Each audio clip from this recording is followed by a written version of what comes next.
Hello, everybody. My name is Felicia Gallegos. My pronouns are she, her, hers, and I am the Outreach and Prevention Coordinator for the Sexual Assault and Anti-Violence Information Office here at Utah State, better known as the SAVVY office.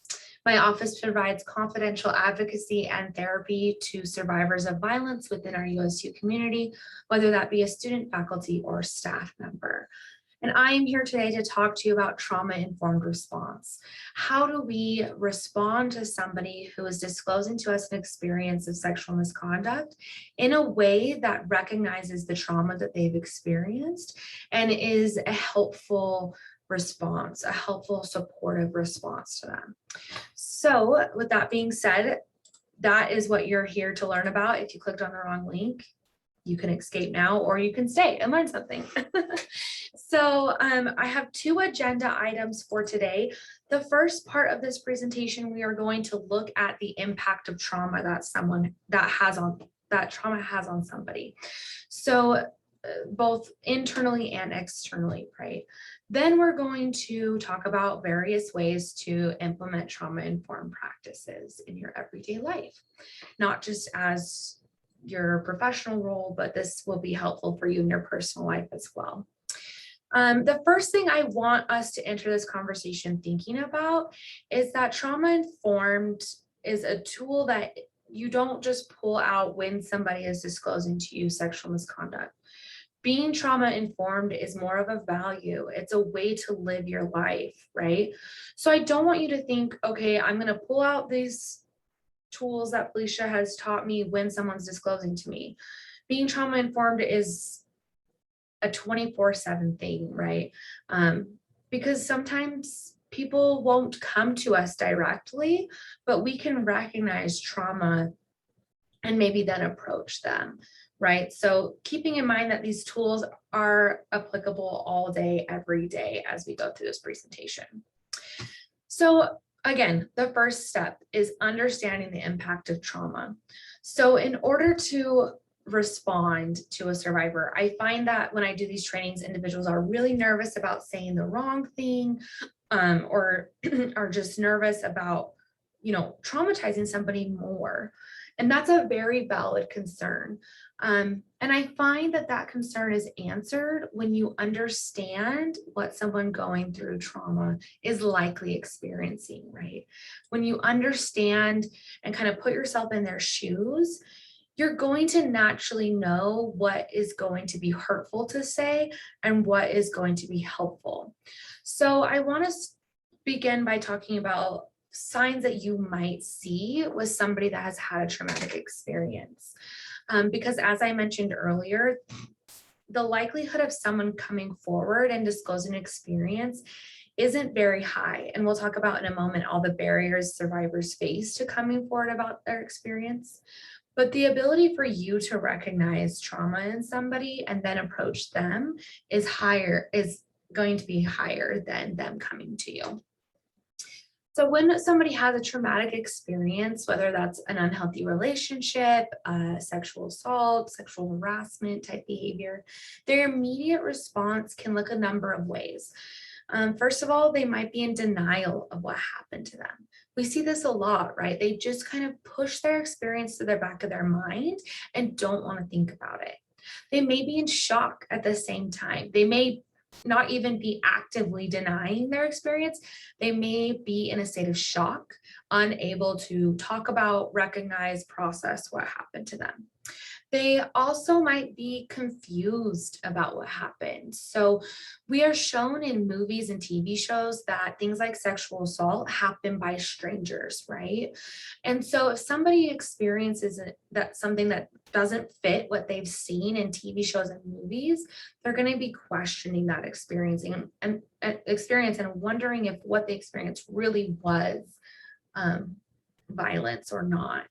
And at Utah State, we have about a 90% acquaintance rate, which means the majority of the time, students know the individual who's harmed them, whether that's a friend, a partner, a spouse, or a classmate, a colleague, whoever it is, it's someone that they know. And so it could be confusing to think about, like, why did someone I know and likely care about hurt me, right? They may also respond with humor. This is something, it's a defense mechanism. You see it all the time in like police videos of interviews that someone is laughing about the experience that they had. Don't discount someone's trauma because they seem to be laughing about it or making a joke about it. Again, it's just a coping or a defense mechanism for many. And I do want to make a note on tonic immobility. So this is the experience that a survivor has during their trauma, where we hear about like the fight or flight response, and this tonic immobility is often referred to as freeze response. So this is something that happens in the brain that basically shuts down the body internally. You're still able to talk and walk and function, but your brain shuts down internally in an effort to protect itself. And what that causes after an incident of trauma is that that individual is likely going to have a black spot in their memory. They're not going to remember clearly what happened to them. And then as time goes on, they begin to remember, as they kind of come out of that freezing state, they start to remember what actually happened. So that's very common. So those are some of the immediate responses. Then we have long-term impacts. So really any major behavioral change should clue you in to checking in with that individual, whether they have experienced trauma or not. Maybe they're just struggling with their mental health. Whatever it is a reason to check in with somebody if you're seeing major behavioral changes, right? So unpredictable emotions. One day they're angry, the next day they're sad, kind of all over the place. Maybe they are unable to concentrate, and because of that, their grades are falling behind or their work performance is lacking. And sometimes it looks like overachieving, right? Like they are throwing themselves into every opportunity that they can get their hands on to stay busy. So anytime there's just any major behavioral change or any behavioral change that kind of gives you a gut feeling of like, this isn't normally how you behave, that's reason enough to check in with that individual. So then I want to talk to you a little bit about specifically for survivors of sexual misconduct, the barriers they face to seeking help. So one of the ones that is so prevalent, and that's been indicated by our campus climate survey that we've done at USU, is that survivors don't think what happened to them is serious enough to come forward about, right? Because they haven't had an extreme experience. And when I say extreme experience, I mean basically what's been portrayed to us in media, right? Like if you're sexually assaulted, it's going to happen in a dark alley by a stranger in a black jacket, right? Or if you're experiencing domestic violence, it's going to be a husband physically abusing his wife. That's kind of the narrative we've been fed. And so when a survivor has an experience outside of that narrative, which it's highly likely that they will, they don't think that it's serious enough to come forward. So it's important that that's why validation for survivors is so important, because they are going to downplay their experience. They also feel like it's a private matter that they can deal with on their own, especially within the state of Utah. We tend to have this perfectionistic culture, right? Where it's really hard to show those around us when we are struggling or when we have an experience that isn't perfect, that isn't a happy experience. We're less likely to show that. So we'd rather just keep it private. They may not think others will think it's serious enough or important, right? So there's a huge concern about others thinking that they are, exaggerating what happened, or that they're overreacting to what happened, or even shaming and judging them for what they did, right? Saying things, and that goes to the next point, saying things like, well, why did you go there alone? Why were you dressed like that? Why did you drink? Why? All of these questions that judge a survivor. Survivors are terrified of coming forward and receiving that judgment, right? And so it's really important in our response that we do everything to combat that judgment, which I'll talk about in a minute. They may want to just forget it happened, right? They don't want to talk about it. They just want to forget what happened. They don't know available services. They don't, other than law enforcement, they may not know that they have other options like a confidential space like Savvy or reporting at Office of Equity. So they just don't understand what services are available.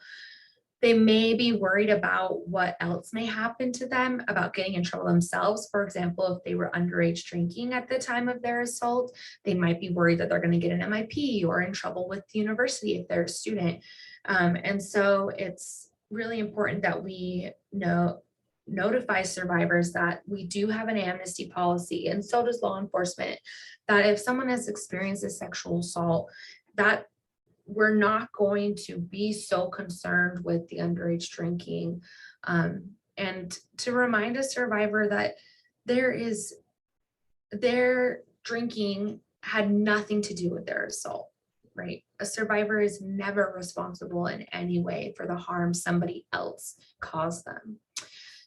They may not want to get their perpetrator in trouble. Like I said, they likely know their perpetrator and they don't want that individual to get kicked out of school or lose their employment. They may be afraid of retaliation, so that coming forward will make it worse. Again, important to remember that both law enforcement and the university have retaliation policies in place to protect individuals from that. And they may, oh, I switched these two. The one at the top was saying that they don't know what happened is a crime, right? Because what they experienced doesn't fit what they've seen in the movies. They just might not think that it's actually a crime. Okay, so that is just a quick snippet into a survivor's experience, right? So as you can see, there are so many barriers to someone coming forward. And so it's important that we remember that as we respond to survivors, that we remember that this is so incredibly difficult for them to share their experience. And so we want to be someone who responds in a way that is supportive and protective of that survivor who had the courage to come forward. We see all the time, individuals don't come out for years, decades after their experience because it's taken them that long to get the courage to come forward. And we want to make sure that when they do, that they're supported, right? And the way that we do that is to first do some internal work. So we need to be able to recognize what implicit biases we hold that are going to impact how you respond to a survivor.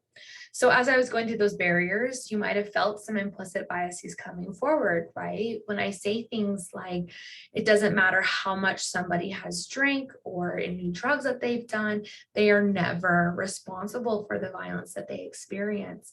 That might have been a little hard for some of you to hear because maybe you have been fed the narrative your whole life that if someone drinks, they're partially responsible for any bad behavior that happens after that point. So that would be a bias that you have towards survivors and towards people who consume alcohol or drugs, that, if they're doing that activity, they're kind of asking for something bad to happen. That's a bias, and it's not true, especially when it comes to sexual misconduct. Nobody is ever asking to be sexually assaulted or abused in their relationship, regardless of what they do. Some other implicit biases that you may hold that impact how you respond to somebody is maybe the belief that only women can experience sexual misconduct, right? Only women can be sexually assaulted or abused in their relationship. When in reality, sexual violence, sexual misconduct knows no gender. Men and women and non-binary individuals can experience violence and can also perpetrate violence. This isn't a gendered crime as much as we've kind of been told that it is. You might also think that healing from trauma has one certain look. I mentioned earlier how a lot of survivors respond with humor. You might see that and say, okay, this person did obviously not experience something traumatic because they're laughing. but hopefully after this presentation, you know that that's a normal response to trauma. But also knowing that somebody could respond completely different from what I've told you. There isn't one way to respond to experiencing sexual violence or relationship violence, right? We may not fit this perfect victim narrative. So this perfect victim is what I've been talking about this whole time, about people, what we see in the movies and TV shows kind of paints what the perfect victim should be, right? Someone who fights back, who is, their perpetrator is a stranger. And if it doesn't fit that, you may question it. When somebody tells you their experience, you may be like, this really doesn't sound like sexual assault to me. This doesn't really sound like sexual harassment. You may have that bias, right? And it's so important that you get comfortable not defining someone's experience for them. Your role is not to investigate, to figure out what happened, to define what crime was committed. That's just not your role. I'm sorry. But that's not the best way to support somebody, is to try and make their experience fit a box. Again, we also might have victim blaming beliefs beyond just alcohol, right? That if someone's dressed provocatively, that they're kind of putting themselves out there to experience assault. That's not the case, again. And finally, that respondents, so individuals who perpetrate harm, are monsters, that they are horrible people, that they are, big, scary, heartless individuals. We want to believe this because we feel like it would be easier to identify a perpetrator of harm if they were a monster, right? But the reality is, many individuals who perpetrate harm are good people who are making bad decisions, right? And the more that we paint perpetrators as monsters, the less likely it is for survivors to come forward, because the reality is their perpetrators is probably not a monster. It's probably their wife or their boyfriend, somebody that they care about and see the good in. And so it's really important that we start to debunk that as well. So as with all implicit bias work, it's important not to shame yourself for these biases. I mean, these biases have come to you for a reason, whether that's personal experience, what your family has told you, what your cultural beliefs are, but it is important to recognize them, and it is your responsibility to correct them, especially if your bias is becoming a barrier to supporting a survivor. So take a minute if you need to pause this and write down some of the biases that you may hold towards survivors or sexual misconduct, so you can start to work on those and identify those. And then finally, how do we respond? This is probably the easiest part of the presentation, because once you understand a survivor's experience, once you understand what might get in the way of you helping a survivor, you're set to just be present with a survivor and respond to them, right? So first and most importantly, see the survivor in front of you. See the person that is sharing something so vulnerable with you. Recognize that, right? And that can be done by a validating comment like, I am so sorry that this happened to you, but I want to help you however you need, right? That's it. That comment will change the trajectory of a survivor's healing.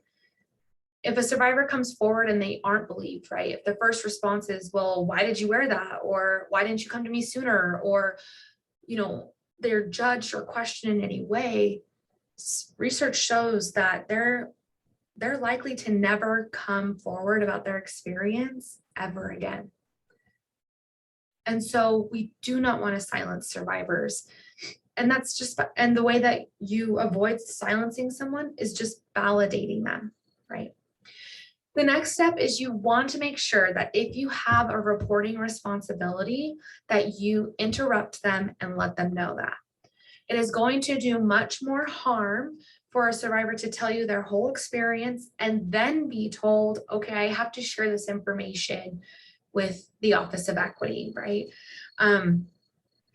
And it may be so awkward to interrupt when they're starting to disclose to you, but I promise the harm is much more if you wait. So please interrupt and describe and let them know if you're reporting your responsibilities. And I would encourage you also to not just say like, I have to report this information, because that sounds really scary for a survivor that when you hear like, I'm going to report this, you just automatically think that police are going to show up at your house. So I think it's really important to know to take a moment to briefly describe what that looks like, right?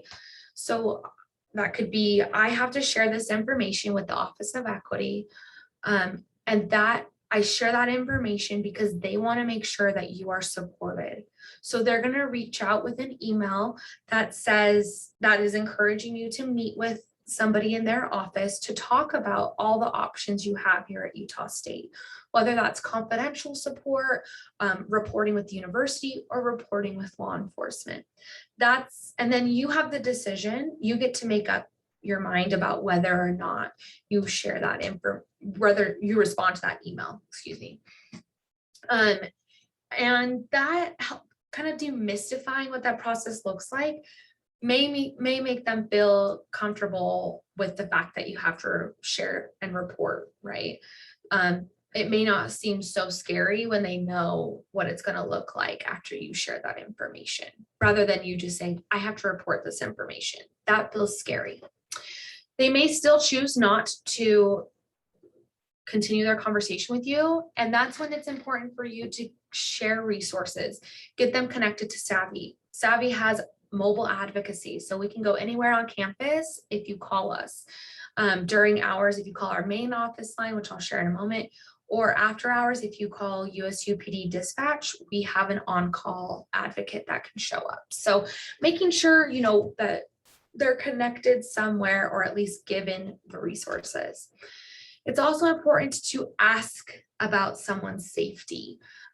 Make sure that you are asking if they feel safe. And if they don't, that you're contacting law enforcement or contacting a Savvy advocate if they want a confidential option to walk through safety planning with them, or to put protective orders in place. If you're responding to a couple, making sure that you separate the individuals when you ask that question about safety, because someone who is being victimized by their spouse or their dating partner, they're going to be afraid to answer truthfully if they're still in the room. After you've done those two things, go back to validating, right? They choose to share their experience with you, listen reflectively, and we talk about RASA. So receive the information, appreciate it, outwardly say like, I'm so thankful for you sharing that with me. Here's what I heard is going on. What can we do next? What do you feel you need right now? Sometimes they just need to get it off their chest, right? Sometimes they also need to be connected to some resources. Let them know that they're in control. They can share as much or as little with you as they want. And then again, keeping in mind the whole time their reality, that this is incredibly nerve-wracking, that they are scared, they don't know how you're going to respond. They're actually probably expecting you to blame them and judge them. And so just be that person that respects them and validates them and sees them for being a person in front of you, right? As a reminder, survivors have had the ability to make decisions for themselves stripped away, whether that's through an unhealthy relationship or one instant of sexual harassment or misconduct. They feel broken, most likely, and they are likely doubting themselves a little bit. And so it's really important that we trust them to make the next decision for themselves. We might want them to call police immediately and report the information and file a police report, but if they know they're not ready for that, we have to respect that, right? And then just be somebody who consistently reminds them about their options and is there when they're ready, right? Some tips I want to give you, going back to that victim blaming piece, and this is just so important because, as I said, if someone comes forward and they feel that they are blamed or judged for their experience, they're likely to never tell anybody again, which is just not okay. Too many survivors are silenced, and we want to make sure that we're providing an environment where they feel like they have a voice. So again, avoiding blatant victim blaming statements. When you are asking questions, it's okay to ask questions, but you don't want to ask why or what questions. Try and stick to things like, how can I support you? What do you need from me? Those types of questions are okay. If you do have a question that is like a why or a what, and to be honest, the only thing that I can think of being appropriate would maybe be asking like, when did this happen? How long ago did this happen? Because that can give you information about if they experienced a sexual assault within the last 7 days, they can go get a SAFE exam, a sexual assault forensic exam at Cashville Hospital. And so, or local hospitals, there's for our statewide people, there is a map on Savvy's website that lists all of the hospitals in the state that do SAFE exams. But anyways, that would be an appropriate question. That's pretty much it. And if you do find yourself needing to ask a why question, make sure you clarify why you're asking it, right? This really applies mostly to like investigators who have to ask questions of like, how much alcohol did you consume? What were you wearing? Did you go there alone? Right? These questions that are very victim blaming at the core, they have to ask them because they had to figure out what happened in their investigation. But it's important to clarify why you're asking that question, right? Like, I'm going to ask you questions about your alcohol level because I'm trying to gauge consent. But if you're not a professional investigator with Office of Equity or law enforcement, you don't need to investigate what happened. You don't. It's going to be so hard because it is human nature to know what happened. That's why crime podcasts are so popular, but it is not your responsibility. Encourage advocacy services, whether that's with Savvy or a community advocate, making sure that they have that confidential support, that professional who understands all of the options the survivor has, and can help them navigate the system. And then just make sure that you never minimize or joke about someone's experience. We don't want to tell a survivor how to respond, and we definitely don't want to validate the actions of the perpetrator, right? Okay. So what do you do how do you know if you've said something insensitive or that isn't trauma informed, and how do you respond? You're going to know because that person may shut down. They may start outwardly blaming themselves. They may stop reaching out to you. And so it's important that if that happens, you may catch yourself too asking a question. If that happens, call it out. Let the survivor know, you know what? I asked that question or I said something and I shouldn't have. It was blaming in nature. It was insensitive, and I'm so sorry. I am learning, and I want you to know that I didn't mean to cut off myself from supporting you, and I'm going to do better, right? Just call it what it is. We're all learning individuals, and it's not every day for most of us that we're responding to somebody in trauma. So I do have a few scenarios. We're going to skip them though, because for the purpose of this training, but if you have any questions and want to reach out, please do so. This is my contact information. I'm happy to do more of these trainings and personalize them for your department or your group, whoever it may be. This is my contact information. I should also note Savvy's phone number is 797-7273. And the email is just savvy@usu.edu. I apologize, I thought that information was on here as well. But you can visit our website there at the bottom and get all that information as well. Thank you so much for sticking around, and this may have been a little bit difficult for everybody, but I really appreciate you being willing to improve and be someone who can support survivors in the day-to-day. So have a wonderful rest of your day, and I'm happy to work with you in the future, and hopefully you reach out. Thank you.